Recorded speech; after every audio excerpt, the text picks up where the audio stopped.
एक इंसान के अंदर जरूरतें इसलिए पैदा हुई हैं क्योंकि उसमें एक अधूरेपन का भाव है। अपने भीतर पूर्णता की एक खास भावना का अनुभव करने के लिए ही लोग रिश्ते बनाते हैं। जब अपने किसी प्रियजन के साथ आपके रिश्ते अच्छे होते हैं तब आप पूरापन महसूस करते हैं। जब ऐसा नहीं होता तब आप अधूरा महसूस करते हैं। ऐसा क्यों है?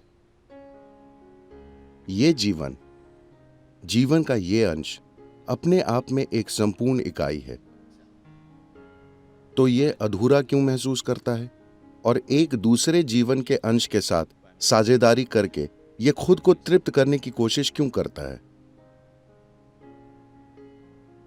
Fundamental reason is that we have not explored this life in its full depth and dimension. इसकी बुनियादी वजह यह है कि हमने इस जीवन को इसकी पूरी गहराई और आयाम में नहीं खोजा है। हालांकि उनका आधार वही है, लेकिन रिश्तों की प्रक्रिया अपने आप में जटिल होती है। इसमें उम्मीदें होती हैं और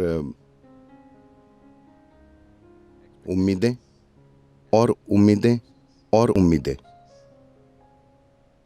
ज्यादातर लोग ऐसी उम्मीदें बना लेते हैं कि धरती पर कोई ऐसा इंसान नहीं होगा जो उन उम्मीदों को कभी पूरा कर सके। रिश्तों को निभाने की प्रक्रिया में शुरू में मिलने पर उम्मीदें एक जैसी हो सकती हैं, लेकिन हम जीवन में जैसे जैसे आगे बढ़ते हैं लोगों की उम्मीदें बदल सकती हैं, Because these expectations क्योंकि ये उम्मीदें बदलती रहती हैं। वे एक सी नहीं रहती और रह भी नहीं सकती। हो सकता है कि एक इंसान एक ही उम्मीद पर जीवन भर कायम रहे और दूसरे इंसान की उम्मीदें बदलती जाएं, क्योंकि उनके जीवन की समझ और अनुभव बदल रहे हैं। now अब रिश्तों में टकराव शुरू हो जाता है। conflict. More conflict is happening. दुनिया में कहीं भी हो रहे टकरावों की तुलना में घर की चारदीवारी के भीतर ज्यादा झगड़े होते हैं। बात सिर्फ इतनी है कि बम नहीं फूटते तो आपको सुनाई नहीं देता। शायद वे एक दूसरे को चुपचाप ठीक कर रहे होते हैं। ऐसा होता है क्योंकि लोगों की उम्मीदें बदलती जाती हैं और वे एक ही रफ्तार से नहीं बदलती। बुनियादी तौर पर हमने कोई रिश्ता क्यों बनाना चाहा? क्योंकि आप पाते हैं कि बिना किसी रिश्ते के अगर आपके जीवन में किसी भी किस्म का रिश्ता नहीं है तो आप उदास हो जाते हैं।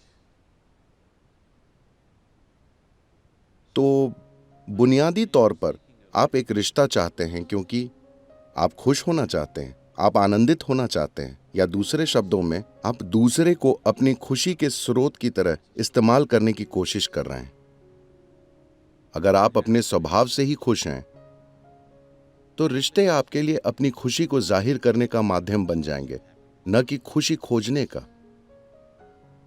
अगर आप खुशी पाने के लिए रिश्ता बना रहे हैं और दूसरे इंसान से खुशी निचोड़ने की कोशिश कर रहे हैं और दूसरा इंसान आपसे खुशी निचोड़ने की कोशिश कर रहा है, तो ये रिश्ता कुछ समय बाद तकलीफ पहुंचाएगा। शुरुआत में हो सकता है कि चीजें ठीक रहें क्योंकि कुछ उम्मीदें पूरी हो रही हैं, लेकिन अगर आप खुद ही आनंदमय बन गए हैं और आप रिश्ते इसलिए बना रहे हैं क्योंकि आप अपनी खुशी प्रकट करना चाहते हैं, तब कोई आपके बारे में शिकायत नहीं करेगा, क्योंकि आप अपनी खुशी फैला रहे हैं, न कि दूसरे इंसान से खुशी पाना चाहते हैं।